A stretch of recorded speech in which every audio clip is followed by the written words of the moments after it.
Pekan ini, Jerman yang kita kenal dengan disiplin tinggi dan taktik monoton, tiba-tiba berubah menjadi mesin gol yang mengerikan di bawah komando Julian Nagelsmann. Dalam laga pembuka Piala Eropa 2024, Jerman tampil memukau dengan menghancurkan Skotlandia 5-1. Bagaimana mungkin tim yang gagal total di Piala Dunia 2022 kini tampil begitu superior? Hans-Dieter Flick meninggalkan jejak kegagalan dengan taktik monoton dan kurangnya kreativitas.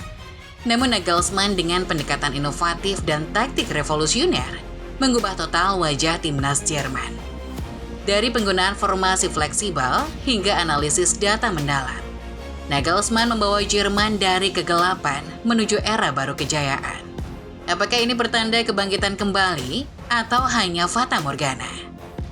Nah, sebelum menyaksikan ulasannya, yuk tekan tombol subscribe dan nyalakan terlebih dahulu loncengnya supaya tidak ketinggalan video terbaru dunia sepak bola dari Starting 11 Moment.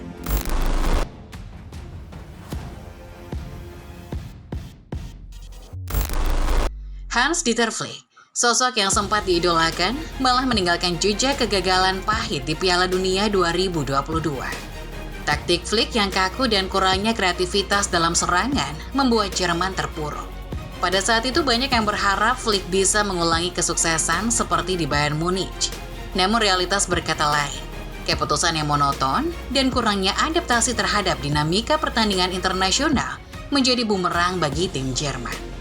Dengan kegagalan tersebut, tekanan besar menghinggapi manajemen timnas Jerman. Diperlukan sosok yang mampu membawa perubahan drastis dan memiliki visi segar untuk membawa tim ini keluar dari bayang-bayang kegagalan. Julian Nagelsmann, pelatih muda yang dikenal dengan pendekatan taktik inovatifnya di RB Leipzig dan Bayern Munich, dianggap sebagai jawaban yang tepat.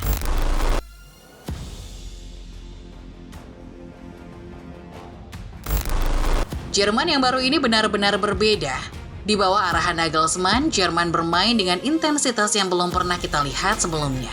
Menggunakan formasi fleksibel 4-2-3-1 yang berubah menjadi 3-4-3 saat menyerang, Jerman berhasil mendominasi Skotlandia sejak menit pertama. Kita semua tahu formasi hanyalah angka di atas kertas. Namun di tangan Nagelsmann, formasi ini menjadi senjata mematikan kombinasi Toni Kroos dan Robert Andrich di lini tengah yang bergantian menjadi bek ketiga, menciptakan kestabilan dan kecepatan dalam transisi dari bertahan ke menyerang. Nagelsmann tidak hanya mengandalkan perubahan formasi, ia juga membawa pendekatan yang lebih modern dengan analisis data yang mendalam, penggunaan teknologi untuk analisis performa pemain, dan penekanan pada kekuatan mental tim. Latihan intensif yang difokuskan pada skenario permainan nyata serta taktik adaptatif membuat para pemain lebih siap menghadapi berbagai situasi di lapangan.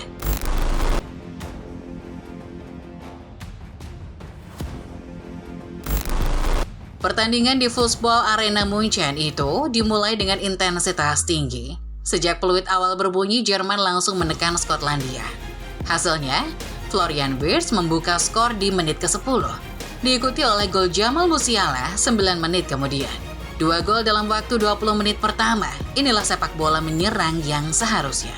Wirtz dan Musiala, dua pemain muda berusia 21 tahun, membuktikan bahwa mereka adalah masa depan sepak bola Jerman.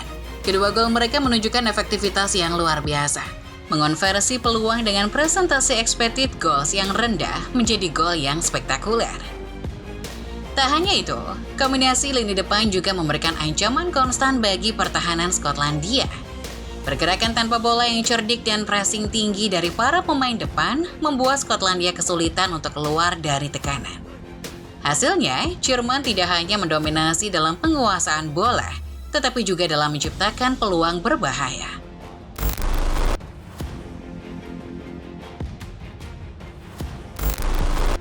Beberapa kritikus mungkin berpendapat bahwa kemenangan besar ini adalah hasil dari keberuntungan. Namun, statistik tidak berbohong. Jerman menguasai 73% bola dan mencatatkan 642 operan sukses, dibandingkan dengan hanya 192 dari Skotlandia. Dengan 20 tembakan, 5 diantaranya menjadi gol. Ini bukan sekedar keberuntungan. Ini adalah kejeniusan taktik Nagelsmann. Penggunaan analisis data oleh tim pelatih untuk menentukan kelemahan lawan juga berperan penting.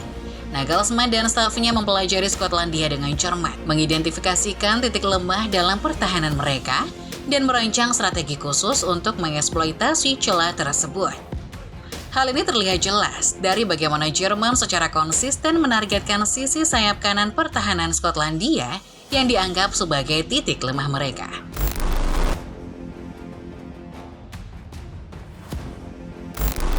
Drama tidak berhenti di babak pertama.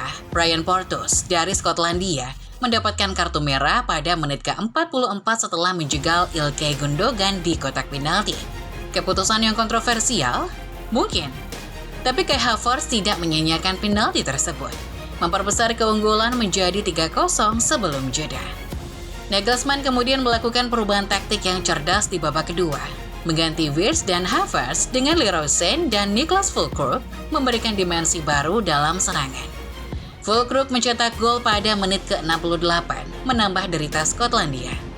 Sementara itu, Skotlandia mencoba untuk memperbaiki keadaan dengan mengganti beberapa pemain dan merubah formasi menjadi lebih defensif.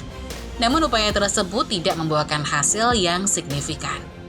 Tekanan dari Jerman terlalu kuat untuk diatasi oleh pertahanan Skotlandia yang telah kehilangan salah satu pemain kunci.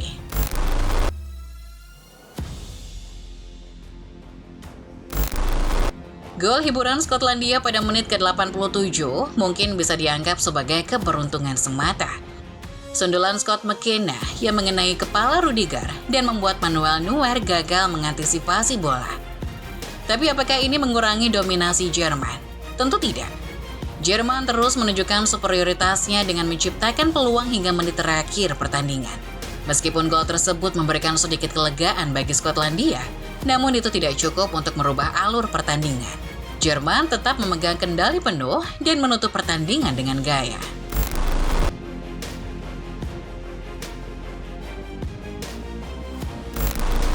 Nagelsmann, mantan pelatih Bayern, tidak hanya membawa perubahan taktik, tetapi juga semangat baru.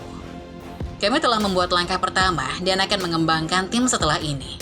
Saya enggan menilai performa individu karena permainan kami tentang menjadi sebuah unit, kata Nagelsmann. Kata-kata yang mencerminkan visi seorang pemimpin sejati. Legenda Jerman Michael Ballack juga memberikan pujian. Sebuah permulaan luar biasa. Jerman menampilkan performa yang benar-benar baik hari ini dari menit pertama hingga menit terakhir. Pendekatan Nagelsmann yang menekankan pada kerjasama tim dan mentalitas juara jelas terlihat. Para pemain bermain dengan penuh semangat, menunjukkan kebersamaan yang kuat dan komitmen tinggi untuk mencapai tujuan bersama. Tidak ada egoisme di lapangan, semua bekerja untuk satu tujuan kemenangan.